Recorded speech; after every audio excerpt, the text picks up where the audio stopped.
একসময় বাগেরহাটের শরণখোলার প্রত্যন্ত গ্রামাঞ্চলের শিশুরা ইংলিশ ভাষা শুনলে ভয় পেত। পুরো গ্রামে শিক্ষা ছিল বিলাসিতা। আজ সেই গ্রামের শিশুরাই হাসতে খেলতে বলছে, good morning teacher. Hello, how are you all?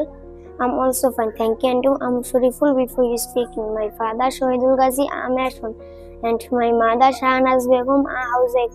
We are two siblings. First on me, a student class 4 Sunatlaga Primary School. Last on my younger sister Saima Akhtar, a student class 1 Sunatlaga Primary School.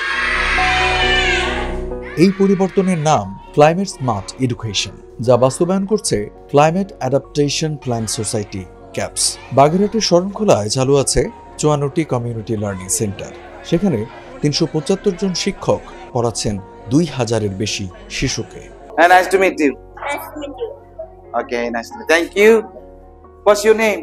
My name is Aisha, and you? My name is Asaduzaman. Very nice name.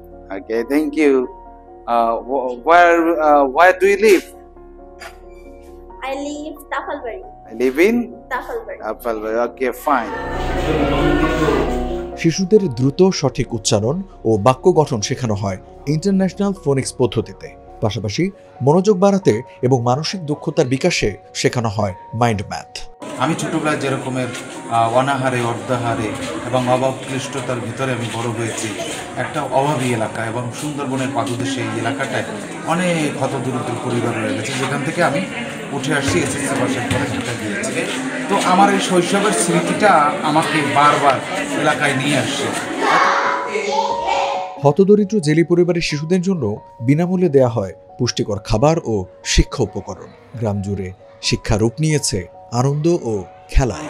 উপকূলবর্তী এই এলাকায় আমার জন্মস্থানে যে কত অভাব এবং অনটনের ভিতরে অনেক বাচ্চারা অনেক শিশুরা রয়ে গেছে, যারা আসলে শিক্ষার আলো থেকে অনেক দূরে। কারণ ইচ্ছা থাকলেও হয়তোবা হয় না, হয়তোবা শিশুটার ইচ্ছা আছে কিন্তু তার পরিবার সচেতন নয়, তার আর্থিক ক্যাপাবিলিটি, ফাইন্যান্সিয়াল ক্যাপাবিলিটি থাকে না, অনেক সময় তাদের সচেতনতা না থাকার কারণে আসলে হয়ে ওঠে না।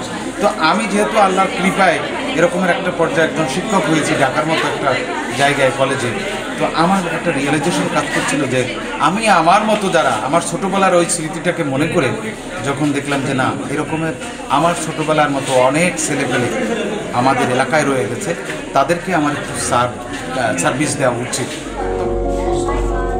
জলবায়ুর প্রভাব মোকাবিলা এবং ভবিষ্যৎ গঠনে উদ্যমী হবে উপকূলের শিশুরা, এমন প্রত্যাশা সংশ্লিষ্টদের।